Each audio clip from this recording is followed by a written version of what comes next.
कह के उ जब दिल के चोरैलू तू, चोरैले चीज के हमरे खुदा के घर बनैलू तू।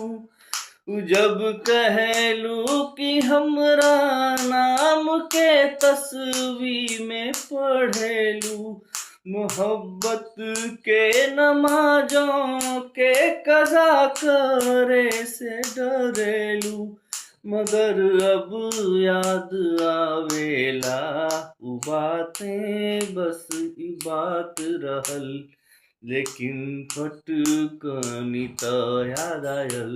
भटकल भी जरूरी रहल, मगर भटकनी त याद आयल कि भटकल भी जरूरी रहल।